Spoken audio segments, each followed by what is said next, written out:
Hello everyone. तो আজি আমি ক'ব যাওঁ আমাৰ ছেকেণ্ড চেপ্টাৰটো। তো এইটো একচুৱেলি আমি মোৰ বেলেগ অফলাইন ক্লাছত এটা ইকনমিক্স বেচ আছে CBSE তো তাত মই ৰেকৰ্ড কৰি আছোঁ। তো ইয়াত মোড অফ লেংগুৱেজটো তোমাৰ হিন্দী হৈ যাব, ঠিক আছে।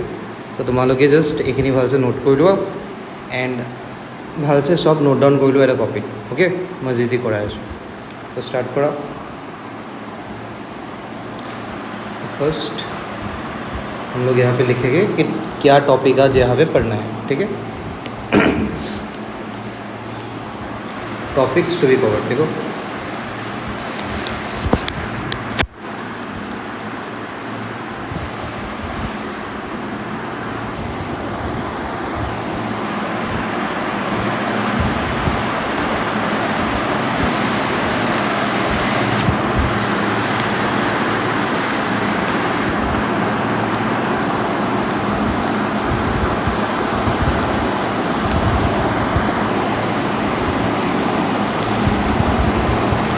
Aggregate demand and aggregate supply.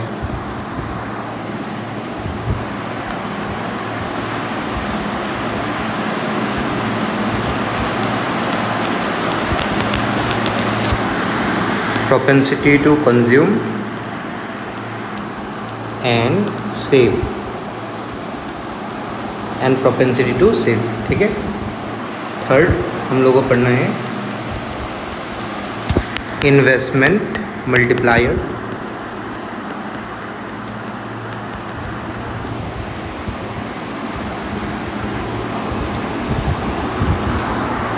उसके बाद हम लोग पढ़ेंगे यहाँ पे इक्विलिब्रियम दो अप्रोच।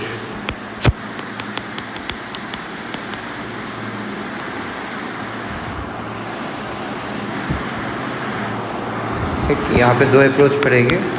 एक है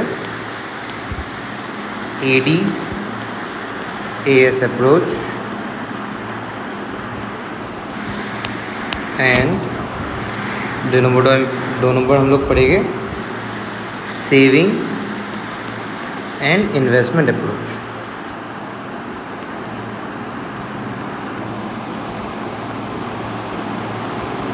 ठीक है।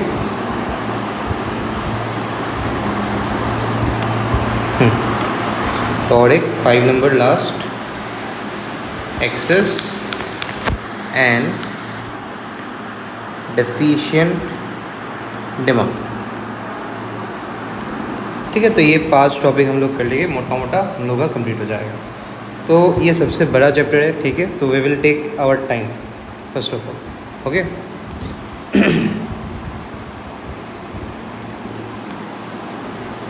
लिख लिया। फर्स्ट टॉपिक डालो यहाँ पे 1 number aggregate demand.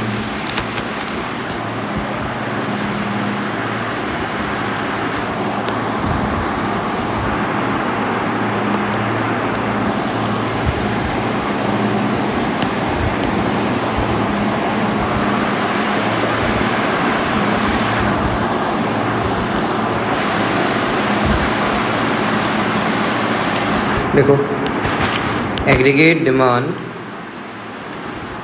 Is the total demand of goods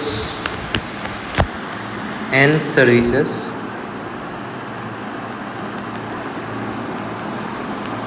in the economy.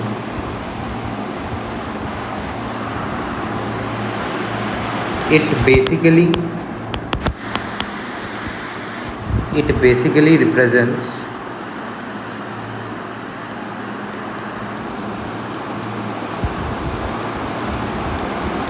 total expenditure.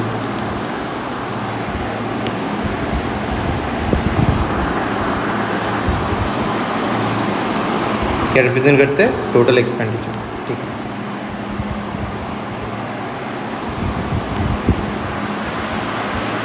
On goods and services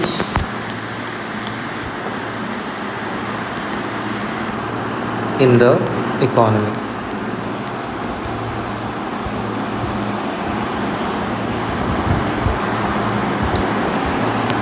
Then heading डालो, components of aggregate demand.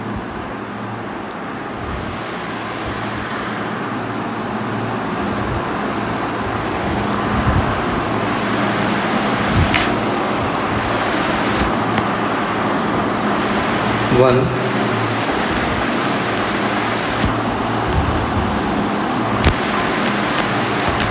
household private, या मतलब ब्रैकेट में लिखो private consumption expenditure,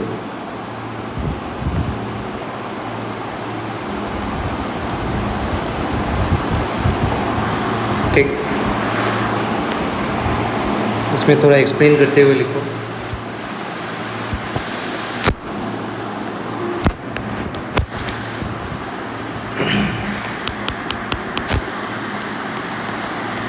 It refers to the total amount. It refers to the total amount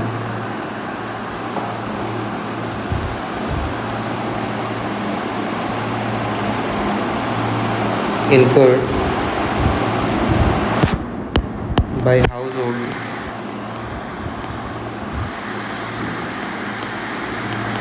by household on goods and services.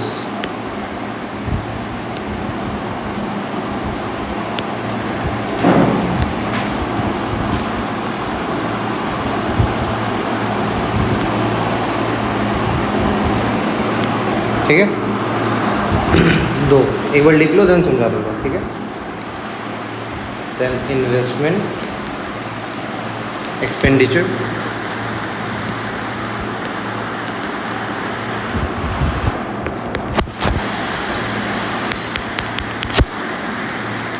it refers to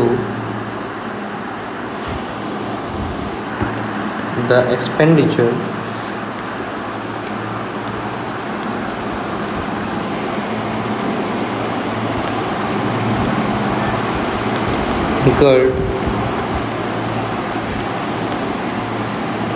incurred on purchase of capital goods and services. No, on capital goods such as, ऐसे लिखो, such as machine, plant, etc.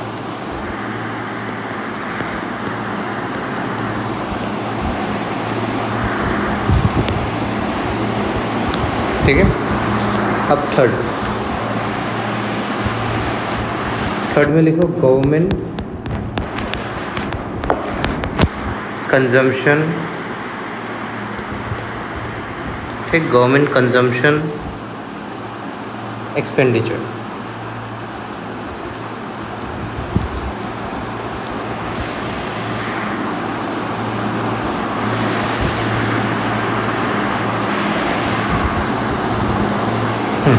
तो government consumption expenditure में लिखो, it refers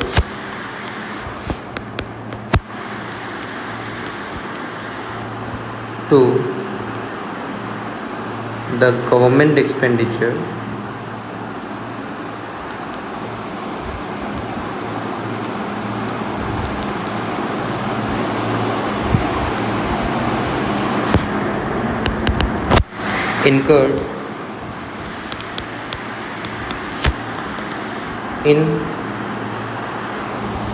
incurred on the purchase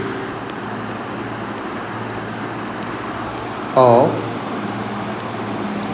goods and services. and fourth one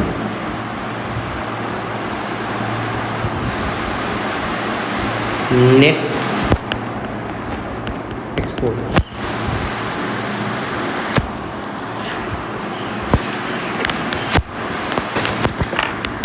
It is the difference between exports and imports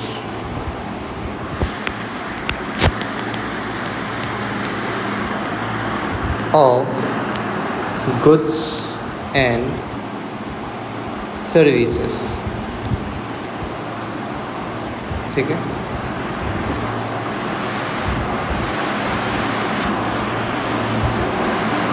इसके बाद यहाँ पे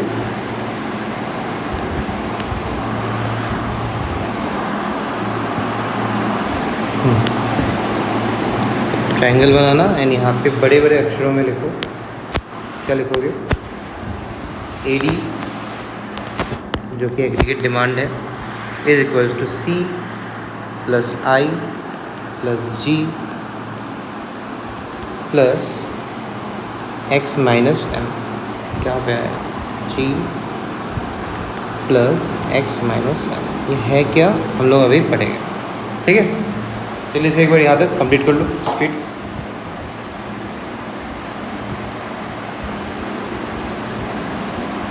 It equals to C plus I plus G plus X minus M।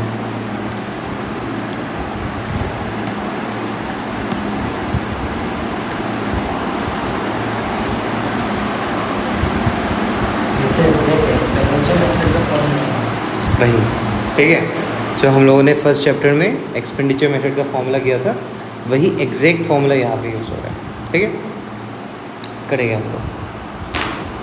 अब कहानी क्या है देखो, तो सबसे पहले एग्रीगेट डिमांड का मतलब क्या है समझो। एग्रीगेट डिमांड मतलब ये है कि इस कंट्री में, मतलब एग्रीगेट मतलब क्या, पूरे कंट्री लेवल में, मैक्रो इकोनॉमिक्स राइट पढ़ा था हम लोगों ने। तो एग्रीगेट डिमांड मतलब ये है कि पूरे कंट्री में हम लोगों का टोटल डिमांड कितना है। क्या है, पूरे कंट्री में हम लोगों का टोटल डिमांड क्या है। तो ये कैसे पता चलेगा बताओ तो? ये वैसे पता चलेगा ना कि देखो, जैसे हम लोग की कंट्री में डिमांड कितना है, हाँ, सामान के लिए लोग कितना डिमांड कर रहे हैं, तो वो कैसे पता चलेगा? वो इससे पता चलेगा कि लोग कितना खर्चा कर रहे हैं, है कि नहीं। जैसे घर वाला जो जो खर्चा कर रहा है वो लोग वो सब चीज़ डिमांड कर रहा है, गवर्नमेंट जो जो खर्चा कर रहा है वो सब चीज़ यहाँ पे मतलब इकॉनमी से डिमांड हो रहा है। जैसे मान लो गवर्नमेंट एक रोड बनाएगा, तो रोड बनाने के लिए वहाँ पे क्या चाहिए? इंजीनियर्स चाहिए, तो इंजीनियर्स की डिमांड है, उसके सर्विस का डिमांड हो रहा है। जैसे घर वाला फॉर एग्जांपल घर बना रहा है या घर के लिए सब्जी वब्जी लेके आ रहा है, तो सब्जी का डिमांड है, घर बनाने का आदमी का डिमांड है कि नहीं। मतलब ये सब चीज़ से हम लोग को क्या पता चलता है? डिमांड। तो इन शॉर्ट जब भी हम लोग का डिमांड होता है ना, मतलब अगर हम लोग को अगर कंट्री लेवल में डिमांड को जानना है कि कंट्री का डिमांड कितना है, ठीक है, तो उस कंट्री का टोटल एक्सपेंडिचर देख लो। क्या देख लो? उस कंट्री का टोटल एक्सपेंडिचर। तो एक बार देख लो, तब तुमको पता चल जाएगा कि उस कंट्री में डिमांड कितना होगा। ठीक है, क्या लिखा है यहाँ पे? Aggregate demand is the total demand of goods and services in a country. It basically refers to the total expenditure. किसको रेफर करते हैं? टोटल एक्सपेंडिचर, टोटल जितना एक्सपेंडिचर हुआ है on goods and services in the economy. अब खर्चा कौन कौन करते हैं ये बताओ तो मुझे। तो खर्चा करने के लिए कौन, कितना सेक्टर्स होते हैं हम लोग की इकोनॉमी में? 4 सेक्टर्स पढ़ा था हम लोगों ने, राइट। तो यहाँ पे भी क्या है देखो, 4 सेक्टर्स ही। पहला वाला कौन? हाउस होल्ड, जो प्राइवेट सेक्टर बोलते हैं। मतलब प्राइवेट सेक्टर जो खर्चा कर रहे हैं वो क्या हो गया? Household private consumption expenditure. ठीक है, तो it refers to the total amount incurred by household. एक सेकेंड, ये क्या बोल रहे हैं? ये total amount incurred by households on goods and services. मतलब गुड्स एंड सर्विसेज खरीदने के लिए हाउस होल्ड ने कितना खर्चा किया। खर्चा करने को क्या बोलते हैं? इनकर्ड बोलते हैं। ठीक है, उसके बाद क्या होगा? दूसरा इन्वेस्टमेंट। इन्वेस्टमेंट कौन करता है? गवर्नमेंट करता है। गवर्नमेंट और फर्म, है कि नहीं। तो इन्वेस्टमेंट कौन करेगा? फर्म सेक्टर या तो गवर्नमेंट सेक्टर। तो फर्म जो इन्वेस्टमेंट करेगा वो यहाँ पे आ जाएगा, फर्म या गवर्नमेंट। ठीक है, मतलब ये सेक्टर्स को रिलेट करते हुए पढ़ो। First one is private house hold and दूसरा क्या हो गया तुम्हारा फर्म। तो फर्म का क्या है, फर्म का ये हमको ये बोला है कि it refers to the expenditure incurred on purchase of capital goods such as machine, plant etcetera. ठीक है, क्लियर है।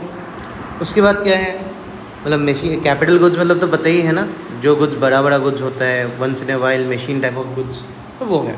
ठीक, मशीन, प्लांट, इन सब में जो खर्चा कर रहे हैं वही तो इन्वेस्टमेंट कहलाता है ना, तो वो इन्वेस्टमेंट एक्सपेंडिचर में आ गया। मतलब क्वेश्चन कैसे पूछेगा तुम लोगों को ये क्वेश्चन पूछेगा कि एग्रीगेट डिमांड का कॉम्पोनेंट्स क्या है। ठीक है, तो तुमको ऐसे आंसर करना है। क्लियर है, ये 4 पॉइंट्स को लिख देना है। उसके बाद क्या है, यहाँ पे तीसरा सेक्टर कौन है हम लोगों का, गवर्नमेंट। तो गवर्नमेंट भी तो खर्चा करते हैं ना, गवर्नमेंट कंजम्पशन खर्चा करता है, गवर्नमेंट क्या करते हैं तुम्हारा कैपिटल इन्वेस्टमेंट भी करते हैं। जैसे गवर्नमेंट ब्रिज बना रहा है तो वो तो इन्वेस्टमेंट एक्सपेंडिचर में आ गया। लेकिन मान लो गवर्नमेंट क्या कर रहा है, तुम्हारा गुड्स एंड सर्विसेज में खर्चा कर रहा है। जैसे गवर्नमेंट जॉब सुने हो ना, गवर्नमेंट जॉब, तो गवर्नमेंट जॉब में जो काम करता है उन लोगों को जो सैलरी वैलरी देता है वो कौन देता है, गवर्नमेंट देता है। तो वो तो रेगुलर खर्चा है, that is government consumption expenditure है। ठीक है, क्लियर है। तो it refers to the government expenditure incurred on the purchase of goods and services. ठीक है, गुड्स एंड सर्विसेज खरीदने के लिए जो खर्चा हो रहा है गवर्नमेंट का, वो क्या है तुम्हारा गवर्नमेंट एक्सपेंडिचर है। उसके बाद क्या है, उसके बाद और एक चौथा सेक्टर पड़ा था ना, फॉरेन सेक्टर, एक्सटर्नल सेक्टर। तो एक्सटर्नल सेक्टर क्या है, वो मतलब बाहर की कंट्रीज़ को रिप्रेजेंट कर रहा है कि नहीं। अब बाहर के कंट्री हम लोगों की कंट्री में कितना खर्चा कर रहे हैं, मतलब कितना डिमांड कर रहे हैं, वो अब उसके खर्चे से पता चलेगा। जैसे चाइना इंडिया से बहुत सारा माल खरीद रहा है, इसका मतलब चाइना इंडिया का प्रोडक्ट डिमांड कर रहा है, तो वो एग्रीगेट डिमांड हुआ या नहीं हुआ, समझ में आ रहा है। तो वैसे तो it is the difference between expenditure और imports of goods and services. समझ में आया, क्लियर है। ठीक है, तो इसको अगर ऐसे सिंबलाइज करें, मतलब इसको शॉर्ट फॉर्म में सी बोला जाता है, इसको आई बोला जाता है, ठीक है, इसको जी बोला जाता है और इसको एक्स माइनस एम बोला जाता है। एक्स माइनस एम का मतलब क्या है बताओ। हाँ, नेट एक्सपोर्ट्स। नेट एक्सपोर्ट्स में क्या होता है, मतलब तुमने नेट कितना एक्सपोर्ट किया, माल कितना बेचा और माल कितना लाया। हाँ, उसको माइनस करके जो जितना एक्स्ट्रा माल तुमने बेचा। ठीक है, मतलब ये क्या होता है इसका फॉर्मूला, एक्सपोर्ट माइनस इम्पोर्ट, है कि नहीं। वो करने से हम लोग क्या मिलता है, नेट एक्सपोर्ट।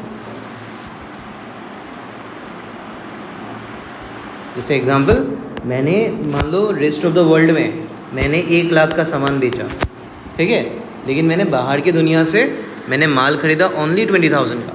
तो इसका मतलब मैंने कितना एक्स्ट्रा बेचा, मैंने 80,000 का बेचा, तो वो क्या हो गया मेरे लिए, नेट एक्सपोर्ट। क्लियर है, ठीक है। और इन चारों को अगर जोड़ देंगे ना तो क्या मिलेगा हम लोगों को, एग्रीगेट डिमांड मिल जाएगा। मतलब घर वाला कितना डिमांड कर रहा है, इन फर्म कितना डिमांड कर रहा है, गवर्नमेंट कितना डिमांड कर रहा है, बाहर के देश के लोग कितना डिमांड कर रहे हैं इंडिया से, तो वो हो जाएगा इंडिया का एग्रीगेट डिमांड। ठीक है, तो इन शॉर्ट आज से तुम लोग क्या बोलोगे, एग्रीगेट डिमांड को टोटल खर्चा ही बोलोगे। ठीक है, हाँ, ओके। तो ये 4 चीज़ आ जाएगा तुम्हारा एग्रीगेट डिमांड में। अब यहाँ पे कुछ और चीज़ हम लोग को देखना है। देखो, जैसे हम लोगों के स्टडी में ना, अभी हम लोग कितना सेक्टर पढ़ रहा था, 2 सेक्टर पढ़ रहा था, याद है। 3 सेक्टर 4 सेक्टर क्लास 12 के सिलेबस में नहीं है वो। अगर तुम लोग अगर इकोनॉमिक्स लेके अगर पढ़ोगे ना बाद में, तब तुम लोगों को मिलेगा।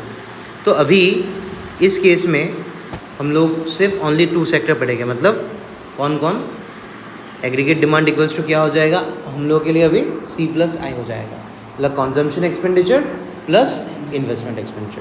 क्लियर है। तो ऐसे एक बार लिख लो कि AD साइडिंग में हम लोग 2 सेक्टर इकोनॉमी भी डाल सकते हैं। हाँ, डाल सकते हो। ठीक है, तो यहाँ पे AD जो है वो है C+I in our study. Clear. मतलब तुमसे अगर क्लास 12 में किसी ने पूछ दे कि एग्रीगेट डिमांड क्या है, तो तुम क्या बोलोगे, consumption plus consumption expenditure plus investment expenditure, सही है। चलो अब अगर यहाँ पे आ ही चुके हैं तो कंजम्पशन का मतलब एंड इन्वेस्टमेंट का मतलब भी सीख लेते हैं, है कि नहीं। तो चलो इसको थोड़ा हम लोग अभी डीपली स्टडी करते हैं। तो एक बार नोट करो, ये कॉन्सेप्ट नंबर 1.8 एग्रीगेट डिमांड के अंदर ही ये और एक चीज़ हम लोग पढ़ रहे हैं, कंजम्पशन एक्सपेंडिचर, जिसे हम लोग सी से नोट करेंगे, ठीक है। अब पहला लाइन लिखो, it is a function of income. तुम लोग जो खर्चा करते हो ना, वो खर्चा किसके ऊपर डिपेंड करता है बोलो तो? हम लोग की इनकम के ऊपर डिपेंड नहीं करता है क्या खर्चा? करते हैं। हम लोग जितना इनकम करेंगे उतना खर्चा करेंगे। अगर इनकम हम लोग का कम हो जाए तो खर्चा करेंगे? नहीं करेंगे। तो ये बोलने का तरीका इकोनॉमिक्स में स्टैंडर्ड वर्ड्स में ऐसे है कि हम लोग ना ऐसे बोलेंगे कि इट इज़ ए फंक्शन, मतलब कंजम्पशन एक्सपेंडिचर जो है वो क्या है, फंक्शन है किसका? इनकम का। और इसको रिप्रेजेंट कैसे करेंगे? C is equals to function of y, ठीक। हियर ऐसे लिख देते हैं, इकोनॉमिक्स में हम लोग इनकम को ना y बोल के मानते हैं, ठीक है। Here y is equals to income, C is equals to consumption expenditure,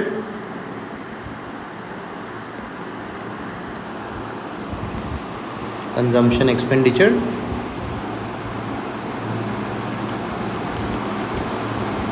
और F का मतलब क्या हो गया? F का मतलब हो गया फंक्शन ऑफ। क्लियर है? हो गया? चलो अब इसका एक चार्ट बनाओ, आ जाओ।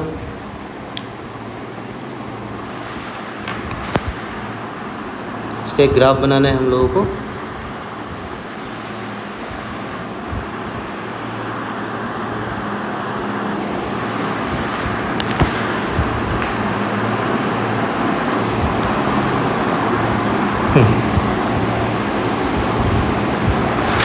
एक साइड लिखो इनकम ब्रैकेट में y, एक साइड में लिखो कंजम्पशन और ब्रैकेट में C, ठीक है।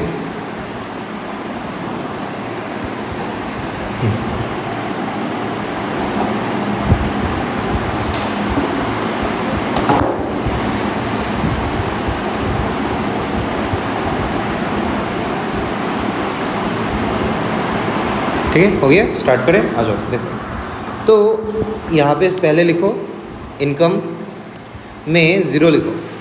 जैसे मान लो हम लोग का इनकम बढ़ रहा है, 0, उसके बाद 100, उसके बाद 200 हुआ, उसके बाद 300 हुआ, 400 हुआ, 500 हुआ, ठीक है। क्लियर?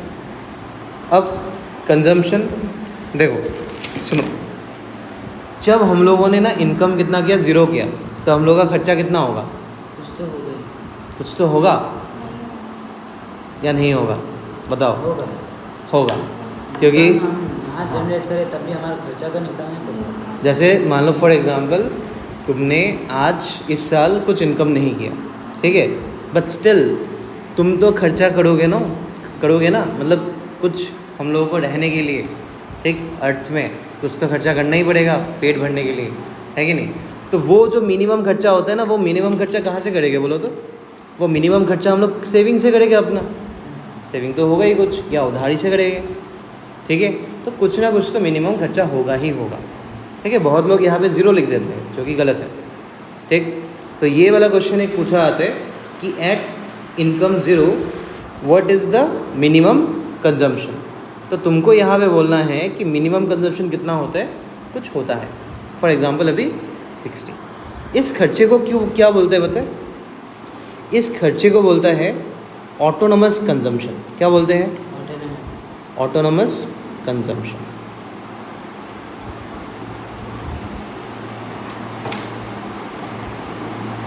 इसको बोलते हैं C बार। इसको डिनोट करते हैं किससे? C बार से, ठीक है। ओके, और ये जो तुम्हारा खर्चा होता है ना, वो क्यों होता है पता है? वो होता है ड्यू टू पास्ट सेविंग्स और बोरोइंग्स।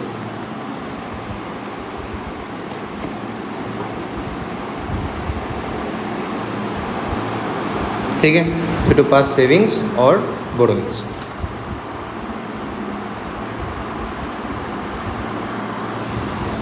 हो गया, क्लियर है? उसके बाद हम लोग यहाँ पे बढ़ाते जा रहे हैं हम लोग का खर्चा। ठीक, चलो, तो ज़ीरो है। अब इनकम जैसे हम लोग का 100 हुआ तो हम लोग मान लो खर्चा कर रहे हैं अभी 130। ठीक है, इनकम जब 200 हुआ तो हम लोग खर्चा कर रहे हैं कितना? 200। इनकम हम लोग का 300 हो रहा है तो खर्चा हम लोग मान लो कर रहा है 270। ठीक है, यहाँ पे खुद का वैल्यूज़ नहीं लिखना है, तुम लोग को याद करके जाना है यही वैल्यूज़। ठीक है, कुछ रीजंस है उसके बारे में हम लोग डिस्कस करेंगे आगे। 340 और यहाँ पे कितना आ जाएगा? 410। ठीक है, अब तुम अगर यहाँ पे अगर नोटिस करो ना, यहाँ पे जो जंप ले रहा है ना, जैसे देखो हम लोग का यहाँ पे इनकम कितना बढ़ा? 100 का। और यहाँ पे हम लोग का खर्चा कितना बढ़ा? 130 माइनस 60 करिए तो कितना आएगा? 70। हाउ 90? यहाँ पे 40, वहाँ पे 30, राइट। उसके बाद फिर से हम लोग का क्या हो रहा है? 100 रुपये का इनकम बढ़ रहा है तो खर्चा कितना बढ़ेगा? 70। अगेन हम लोग का खर्चा इनकम 100 बढ़ रहा है तो खर्चा कितना बढ़ रहा है? 70 ही बढ़ रहा है। तो ये 70 बढ़ने का रीज़न क्या है बताएगी? ठीक है, यहाँ पे भी देखो इनकम क्या हो रहा है? 100 बढ़ रहा है और हम लोग का खर्चा कितना बढ़ रहा है? 70। ठीक है, एक तो 70 बढ़ने का रीज़न है क्योंकि मैंने ये डेटा वैसे लिया है। ठीक है, दूसरा रीज़न एक अलग है, वो हम लोग पढ़ेंगे। ठीक है, यहाँ पे अभी नीचे लिखो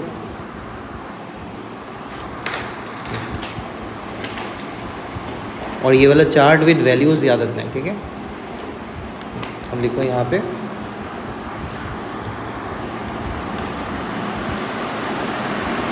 फर्स्ट पॉइंट क्या लिखेंगे? Consumption can never be zero. कभी भी कंजम्पशन ज़ीरो नहीं हो सकता। ठीक है, तो उसके बाद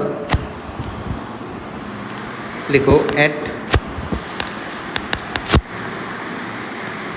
zero level of income consumption is known as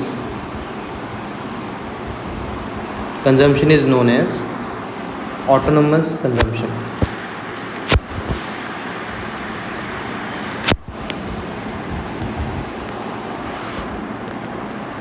Autonomous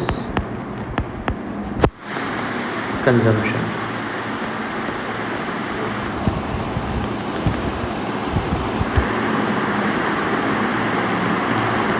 इसको डिनोट करते हैं सी बार से। हम लोगों ने ऑलरेडी इसको पढ़ लिया। उसके बाद लिखो ऑटोनोमस कंजम्पशन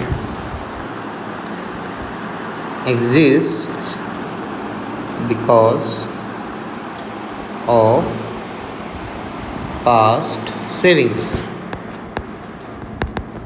पुराने सेविंग्स के लिए हम लोगों का ऑटोनोमस कंजम्पशन होता है। तो ये तो हम लोगों ने पढ़ा था, है कि नहीं? तो पास्ट सेविंग्स के लिए ऑटोनोमस कंजम्पशन होता है। ठीक, एंड बोरोइंग्स भी लिख सकते हो। ठीक है, and borrowings.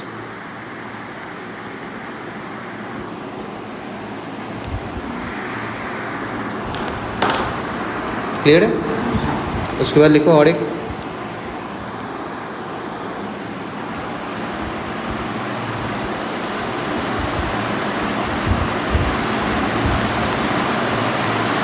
Consumption function is linear. क्या है कंजम्पशन फंक्शन? लीनियर है। अच्छा, लीनियर का मतलब क्या समझेंगे?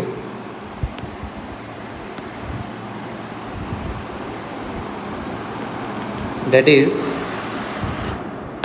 it increases with increase in income. ठीक, at constant rate. क्या रेट? Constant constant rate. मतलब कांस्टेंट रेट किसको बता रहे हैं पता है? ये 70 जो है। हाँ, तो 70 जो बढ़ रहा है वो कांस्टेंट रेट से बढ़ रहा है ना कंजम्पशन. तो वही बोल रहे हैं ना, कंजम्पशन क्या है तुम्हारा? बढ़ता है, इनकम के साथ साथ बढ़ता है. एंड बढ़ता भी कैसे है? कांस्टेंट रेट से बढ़ता है. मतलब 70 के जंप से ही बढ़ेगा. ठीक है, that is consumption function is linear. It increases with increase in income at constant rate. ठीक, अब इसमें और एक पॉइंट लिखो. हमारा इनकम भी कांस्टेंटली बढ़ना पड़ेगा. नहीं मतलब हाँ तुम बोल सकते हो ऐसा. ठीक है, मतलब इनकम जितना बढ़ेगा उतना ही तुम्हारा क्या होगा, उसका एक सर्टेन परसेंटेज तुम्हारा कंजम्पशन बढ़ेगा. उसका रीज़न क्या है बताएं? देखो ये जो थ्योरी है ना, ये थ्योरी दिया था किसने? जेएम किन्स ने, John Maynard Keynes, father of macroeconomics, the theory of income, employment and interest, उसके बुक में दिया था. एंड ये जो उसकी किताब में लिखा था ना, तो उसने कुछ एजम्पशन माना था. क्या एजम्पशन माना था बताए? बताते हैं. देखो उसने ये बोला था कि एक देश में ना, जब पूरे देश के लेवल में तुम जब स्टडी करोगे, ठीक है, मैक्रो इकोनॉमिक जब करोगे, तब इस देश का ना कुछ कैरेक्टरिस्टिक्स होगा, कुछ स्वभाव होगा. जैसे मान लो हर एक लोगों का मैंने मान लो इनकम लिया और खर्चा मैनेज किया, इनकम लिया और खर्चा मैनेज किया, हर एक लोगों का. एंड ये सब करके ना हम लोगों का ना एक चीज़ यहाँ पे पता चलेगा कि इस कंट्री के लोग ना कुछ एक सर्टेन परसेंटेज खर्चा करना पसंद करते हैं. जैसे मान लो कोई एक ऐसा कंट्री है, मान लो कोई एक ऐसा कंट्री है जो फॉर एग्जांपल खर्चा करते हैं पूरा का पूरा 90%. 100 रुपये का इनकम हुआ, 90 रुपये खर्चा कर दिया. मतलब ये हाई स्पेंडिंग कंट्री में से एक है. लेकिन कोई एक मान लो एक ऐसा कंट्री है जो ज़्यादा सेविंग्स में बिलीव करता है. जैसे वो मान लो खर्चा कर रहा है ओनली 30%, अपनी इनकम का कितना खर्चा कर रहा है? 30%. एंड तुम्हारा क्या है, खर्चा जो है वो अगर 30% करे तो सेविंग कितना कर रहा है? 70%. तो मतलब ये ना कुछ कुछ कैरेक्टरिस्टिक्स होते हैं हर एक कंट्री का. और ये किसने बोला था? जेएम किन्स ने बोला था. जब पूरे कंट्री को एक लेवल में स्टडी करोगे तब जाके ये चीज़ हम लोग को समझ में आएगा. ठीक है, अब ये जो चीज़ है ना, इसी को ही बोलते हैं MPC. क्या बोलते हैं? दैट इज़ मार्जिनल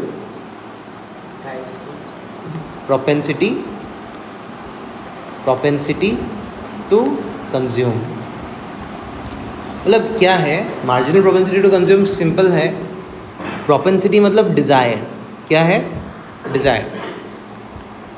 मतलब मेरा कितना क्या डिज़ायर है कंज्यूम करने का. जैसे फॉर एग्जांपल ये कंट्री ए जो है, कंट्री ए में लोग कितना खर्चा करते हैं? 90%. एंड कंट्री बी में लोग कितना खर्चा करते हैं? 30%. समझ में आ रहा है? ठीक है, जैसे तुम मान सकते हो यूएस वाला जो देश है वो लोग इतना सेविंग वेविंग में इतना बिलीव नहीं करते. ठीक है, तो वो लोग ज़्यादा स्पेंड करते हैं, बहुत खर्चा करते हैं. लेकिन वो जो तुम्हारा जापान टाइप ऑफ देश है ना, वो लोग वहाँ पे बुज़ुर्ग लोग थोड़ा ज़्यादा है, ओल्ड एज लोग, तो वो लोग ज़्यादा सेविंग्स पे बिलीव करते हैं. ऐसे तुम मान सकते हो, एक एग्जाम्पल. ठीक है, मैक्रो इकोनॉमिक्स के लिए तो ए नंबर ही बढ़िया है. हाँ ए नंबर बढ़िया है. जितना सेविंग करेंगे उतना ख़राब होगा ना. हम लोगों ने पढ़ा था क्या होता है मैक्रो इकोनॉमिक वाइज, तुम जितना सेविंग करोगे उतना ख़राब है, तुम जितना खर्चा करोगे उतना अच्छा. क्यों तुम जब खर्चा करते हो तो किसी दूसरे का इनकम होता है. जब दूसरे का इनकम होता है वो भी तो किसी के ऊपर खर्चा करेगा, है कि नहीं? एंड वो जिसके ऊपर खर्चा करेगा उसका भी इनकम होगा. एक मतलब चेन इफेक्ट क्रिएट होता है. ठीक है, तो कंट्री के ग्रोथ के लिए एक ऐसा कंट्री जिसका MPC ना, मार्जिनल प्रोपेंसिटी टू कंज्यूम, ज़्यादा है, वो क्या होगा?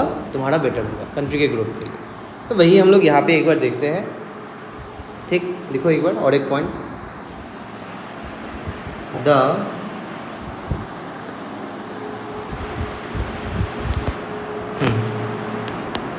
constant rate is due to marginal propensity to consume. ठीक है, marginal propensity to consume है. The constant rate is due to RATE, rate is due to marginal propensity to consume. Clear? ठीक. अब सुनो, अब तुम लोगों का एक चीज़ होमवर्क मैंने दिया है, ये चीज़ तुम लोग इसका मीनिंग निकाल के इसको लिख के आना. ठीक है, 1-2 मार्क के लिए, ज़्यादा नहीं. ठीक है. उसके बाद सर लेकिन इसका बोलो. फिर एग्जाम्पल हमारा एरर होगा ना. कौन सा एरर? मतलब अगर हमने ए को यूएसए माना है और बी को हम जापान मान रहे हैं, लेकिन जापान ज़्यादा डेवलप होगा ना. नहीं, वो तो मैंने इसे एकदम एग्जाम्पल दिया. ठीक है, एक्चुअली में जापान वैसा नहीं है, एक्चुअली में यूएस भी वैसा नहीं है. मैं एग्जाम्पल सपोज करके एग्जाम्पल दे रहे हैं. ठीक है, और कोई भी कंट्री, मतलब देखो हम लोग जब भी मैक्रो इकोनॉमिक स्टडी कर रहे हैं ना, तो कुछ भी थ्योरी जब हम लोग पढ़ रहे हैं ना, तब चीज़ों को ना हम लोग कांस्टेंट मान लेते हैं, क्योंकि इन रियल वर्ल्ड चीज़ें बहुत कॉम्प्लेक्स हैं, और थ्योरी को समझने के लिए हम लोग को क्या करना होगा, सब चीज़ों को कांस्टेंट मानना होगा, रोकना होगा उन चीज़ों को. ठीक है, तो इसलिए हो गया. तो हाँ. अच्छा, तो अभी यहाँ पे हम लोग इसका ना ग्राफ बनाएंगे. ठीक है, कैसे ग्राफ बनेगा एक बार देख लो.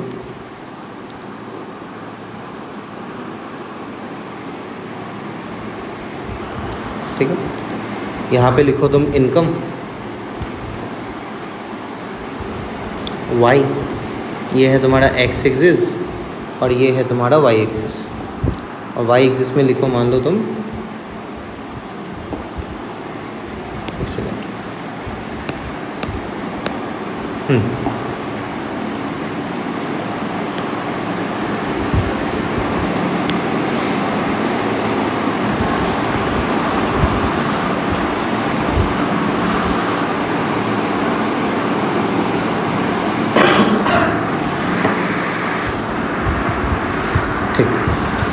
हुआ. अब यहाँ पे इनकम में क्या क्या है, 100 से 500 तक है, तो 100 के गैप से बनाओ. वाई में हम लोग क्या लिखेंगे? वाई में हम लोग कंजम्पशन लिखेंगे. ठीक है, यहाँ पे लिखो कंजम्पशन बोल के.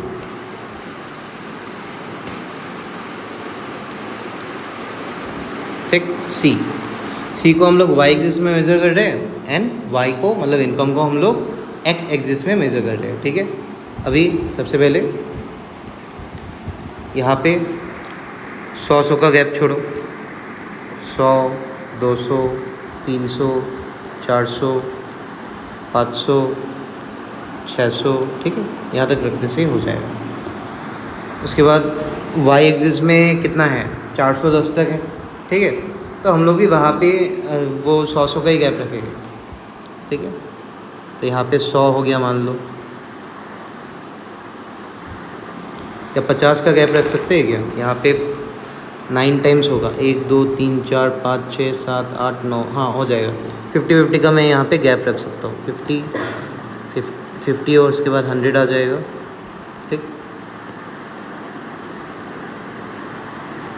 100, उसके बाद 150, then 200, then 250, then 300, then 350, then 400, और यहाँ पे 450. ठीक है, और ये सब में जब हम लोग ग्राफ बनाते हैं ना इकोनॉमिक्स में, अभी ये ग्राफ का तो चैप्टर नहीं है ना, अभी सिर्फ हम लोग सिंबलाइज कर रहे हैं, तो यहाँ पे इतना एक्यूरेट होने का कुछ ज़रूरत नहीं है. ठीक है, you have to just draw it by approximation. तो जैसे अभी यहाँ पे इनकम कितना है, 0 है. मैं एक सेकेंड, ठीक है, मैं इसको एक बार यहाँ पे लेके आता हूँ.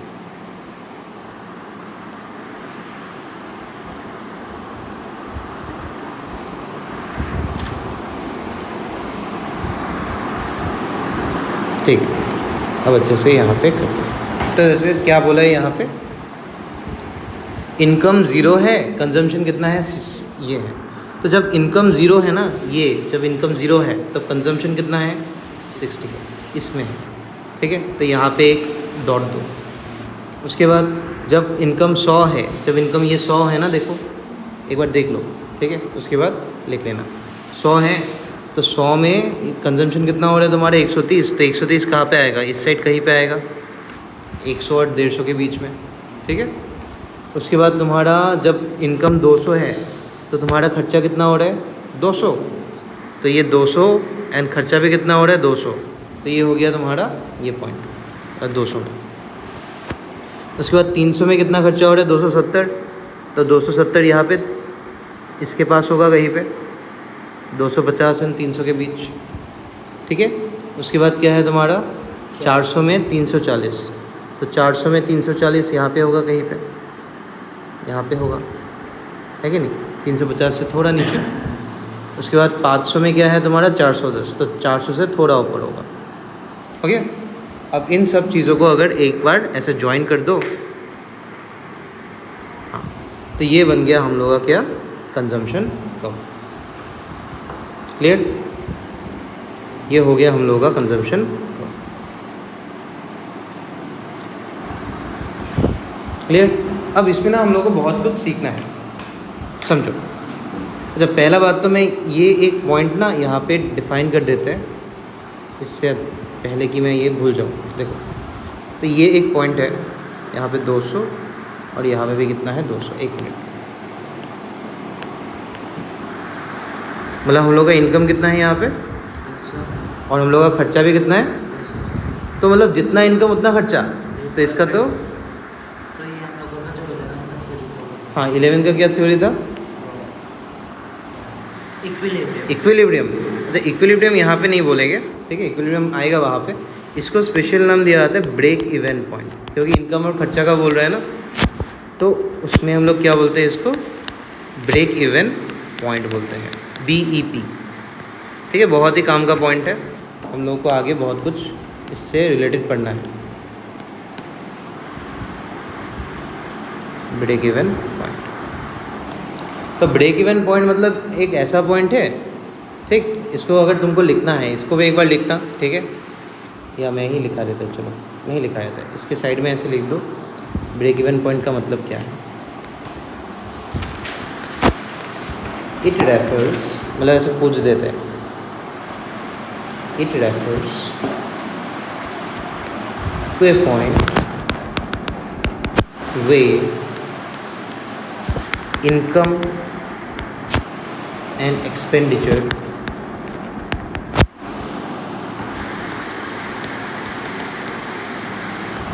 is equal, where both लिख देना, हाँ यहाँ पे, where both income and expenditure is equal।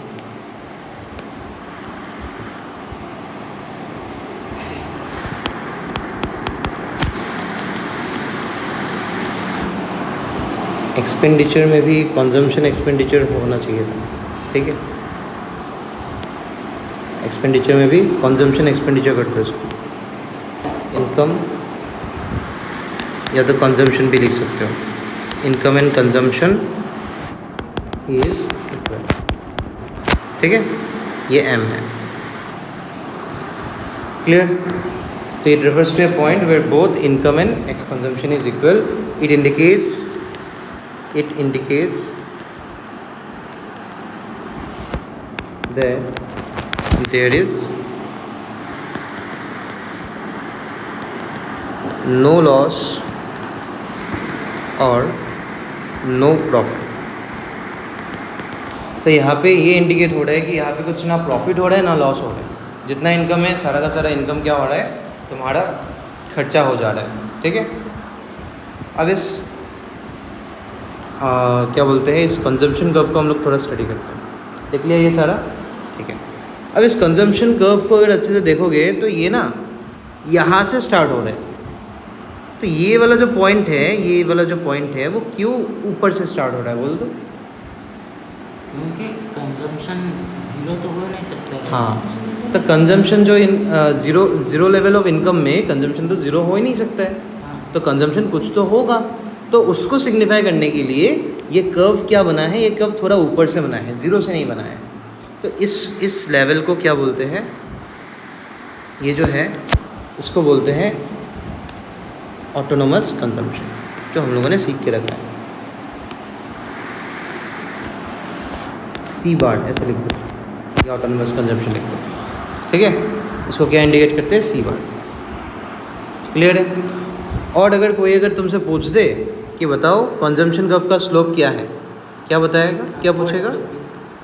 नहीं, रुको मैं बता रहा हूँ। तो स्लोप ऑफ कंजम्पशन कर्व जो है अपर स्लोपिंग, ठीक है, लेकिन यहाँ पे ना तुमको कुछ दूसरे सेंस में क्वेश्चन पूछेगा कि स्लोप ऑफ कंजम्पशन कर्व क्या है। मतलब ये कंजम्पशन कर्व जो है वो सीधा ही क्यों है? वैसे तेरा भी तो हो सकता है, ऐसा भी तो हो सकता है, ऐसा क्यों नहीं हो रहा है? वो ऐसे ही क्यों है? वो कांस्टेंट रेट से ही क्यों जा रहा है? क्योंकि मार्केट में इनकम बढ़ रहा है, इनकम बढ़ रहा है और ये खर्चा भी बढ़ रहा है, लेकिन स्टिल समझ में आया, देखो इनकम बढ़ रहा है, खर्चा भी बढ़ रहा है, तो ऐसे भी तो बढ़ सकता है। ऐसे क्यों नहीं बढ़ रहा है? कॉन्स्टेंटली क्यों बढ़ रहा है? क्योंकि यहाँ पे MPC हम लोगों ने मान के रखा है। हम लोगों ने क्या मान के रखा है? MPC 70 मान के रखा है कि नहीं? तो इसलिए यहाँ पे इनकम ऐसे बढ़ रहा है। समझ में आ रहा है क्या बोला मैंने? ठीक, तो मतलब हमको MPC हर बार लेट करना पड़ता है। हाँ, ठीक है। तो स्लोप ऑफ कंजम्पशन कर्व अगर कोई पूछ दे ना, तो ये होगा तुम्हारा क्या? MPC। तुमको बोलना है क्या? MPC। It means marginal propensity to consume. ठीक है, क्लियर है? तो सारा का सारा हम लोगों ने कंजम्पशन के बारे में पढ़ लिया, ठीक है। और कुछ पढ़ना बाकी है? नहीं। अच्छा, कभी कभार क्या होता है, हम लोगों को ना ये दो इन्फॉर्मेशन दे देता है, एंड ये दो इन्फॉर्मेशन दे के हम लोगों को मान लो MPC निकालने बोल देते हैं। क्या निकालने बोल देते हैं? MPC हम लोग नेक्स्ट एक टॉपिक में पढ़ेगा अच्छे से, लेकिन स्टिल आज हम लोग इसको एक बार जल्दी से कर ही देते हैं, ठीक है। एक मिनट रुको, मतलब निकालना एक बार सीख लेते हैं मैथमेटिकली। क्या वो बनो, इससे बनेगा शायद।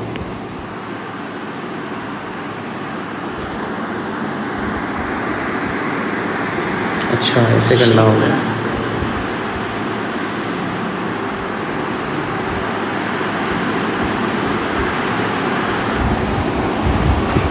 छोड़ो छोड़ो, ऐसे ही रहने दो इसको, ठीक है। इतना क्या ही सुंदरता दिखाना है, ठीक है। डोंट जज क्या लुक्स है रे तो चलो, तो यहाँ पे हम लोग क्या करेंगे, MPC को निकाल लेंगे। MPC का फॉर्मूला क्या होता है पता है? सुनो, MPC का फॉर्मूला होता है change in consumption divide by change in income, ठीक है। इनकम को तो Y बोलते हैं हम लोग, तो चेंज मतलब ये डेल्टा होता है, ठीक है। ये ट्रायंगल जो है इसका मतलब क्या है? डेल्टा। एंड डेल्टा का मतलब क्या होता है? चेंज। अब जैसे तुम अगर यहाँ पे देखोगे ना, तो बताओ तो एक बार इनकम कितना चेंज हो रहा है? पहले वाले लेवल को तो छोड़ ही दो, क्योंकि पहले कितना चेंज हुआ वो मुझे पता नहीं है। अब दूसरे लेवल में देखो, इनकम कितना चेंज हुआ है? 100। इनकम तो 100 चेंज हुआ है। और कंजम्पशन कितना चेंज हुआ है? 70। कितना? 70। तो ये कितना हो जाएगा? 0.7, ठीक है। उसके बाद यहाँ पे दूसरे वाले में इनकम 100 बढ़, हाँ, मतलब इनकम तो 100 बढ़ा है और कंजम्पशन पहले लिखेंगे तो 70 बढ़ा है, एंड इनकम क्या बढ़ा है? 100 बढ़ा है। तो ऐसे तो सब में ऐसे हो रहा है ना? हाँ हो रहा है या नहीं हो रहा है? हो रहा है। ईच एंड एवरी केस में क्या हो रहा है? तुम्हारा खर्चा 70 बढ़ रहा है, एंड तुम्हारा कंजम्पशन कितना बढ़ रहा है? इनकम कितना बढ़ रहा है? 100। तो 0.7 ही हो जाएगा। हाँ, खर्चा 70 एंड इनकम 100 बढ़ रहा है। तो यहाँ पे हम लोग ये ना बोल सकते हैं कि हम लोग का जो ये MPC होता है ना, वो क्या होता है? कांस्टेंट होता है। क्या होता है? कांस्टेंट। MPC remains constant. इसको भी एक बार तुम लोग साइड में नोट कर लो, जगह है वहाँ पे? हाँ, एक बार साइड में इसको नोट कर लो।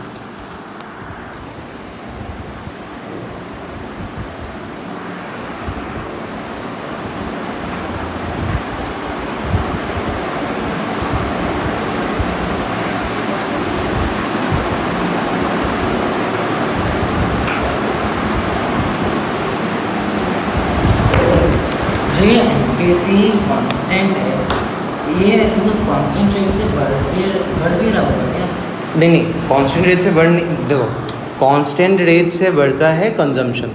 70 के जब से कौन बढ़ते हैं? Consumption. But MPC will remain constant at every level of income, क्योंकि मैंने क्या बताया था, ये इनकम जिस इकोनॉमी में चेक हो रहा है ना, उस इकोनॉमी का कुछ बिहेवियर होगा। और ये इकोनॉमी का क्या बिहेवियर है पता है? ये इकोनॉमी का ये बिहेवियर है कि ये इकोनॉमी में 70% लोग खर्चा कर देते। क्या खर्चा कर देते? 70%। एक बार दिखाए तुम लोगों को क्या है। पहले इस आदमी का इनकम कितना था? 0 था, तो खर्चा कितना था? 60। वो तो समझ में आता है, ठीक है। अब मैंने अपना इनकम कमाया, कितना कमाया? 100। अब 100 इनकम में से मैंने कितना खर्चा किया पता है? 100 का 70% खर्चा किया। कहाँ गया? 100 का 70%, क्योंकि मैंने एज्यूम करके रखा था, क्योंकि ये जो बनाया मैंने एज्यूम करके रखा था कि MPC कितना है तुम्हारा? 0.7 है, और 0.7 को तुम 70/100 भी बोल सकते हो, है कि नहीं? तो इसलिए ये जो 100 इनकम बढ़ा है ना, इसका 70% यहाँ पे खर्चा होने वाला है। इसका 70% कितना हो गया? 70। तो ये 70 यहाँ पे खर्चा होने वाला है। पहले कितना खर्चा करते थे हम लोग? 60। लेकिन अभी तो इनकम आ गया है, तो अभी थोड़ा खर्चा करना स्टार्ट कर देंगे। तो वो हम लोगों ने कितना स्टार्ट किया? 70। तो हम लोग का खर्चा कितना हो गया? 130। ठीक है। तुम लोगों को क्वेश्चन कैसे आएगा मैं ये बताया था। देखो, एक तो तुम्हारा क्या है, एक तो थ्योरेटिकल क्वेश्चन है। थ्योरेटिकल क्वेश्चन में तुमको पूछेगा कि इनकम क्या है, इनकम एंड कंजम्पशन का फंक्शन क्या है, ठीक है, इसका कर्व क्या है, ठीक है, इसका टेबल कैसा है, ऐसे ऐसे बोलेगा, पूछेगा। ये नॉर्मल है। दूसरा एक कैलकुलेशन भी आएगा। कैलकुलेशन में तुमको बोला हुआ रहेगा, या तो ऐसे बोलेगा कि MPC तुमको दिया रहेगा, MPC कितना, जैसे MPC यहाँ पे बोला है कितना? 0.7। तो तुमको समझ जाना है कि सब में 0.7 होगा। एंड उसके बाद जितना इनकम बढ़ रहा है उससे हम लोग को कंजम्पशन निकालना होगा। ऐसे ही इनमें से कुछ कुछ फिलअप दे देंगे, कुछ कुछ में होगा, कुछ कुछ में नहीं होगा। जैसे ये 200 हटा दिया मान लो, ये हटा दिया मान लो, ये हटा दिया, ये हटा दिया, तो तुमको खुद यहाँ पे निकालना है कैसे क्या होगा। समझ में आ रहा है? और या तो यहाँ पे ये सब चीज़ हटा देगा, लेकिन तुमको एक बार बोलेगा कि 0.7 है, तो एक बार अगर 0.7 बोल दे तो तुम लोगों को समझ में आ जाना चाहिए कि MPC क्या होता है। तो सब में 0.7 लिखना है, ठीक है। तो ऐसे ऐसे मतलब हम लोग को इसको करना है। और कहानी ऐसा है कि ये जो है नेक्स्ट क्लास में हम लोग जो ये करेंगे ना, जब तब हम लोग इसका न्यूमेरिकल्स भी करेंगे, तब हम लोग न्यूमेरिकल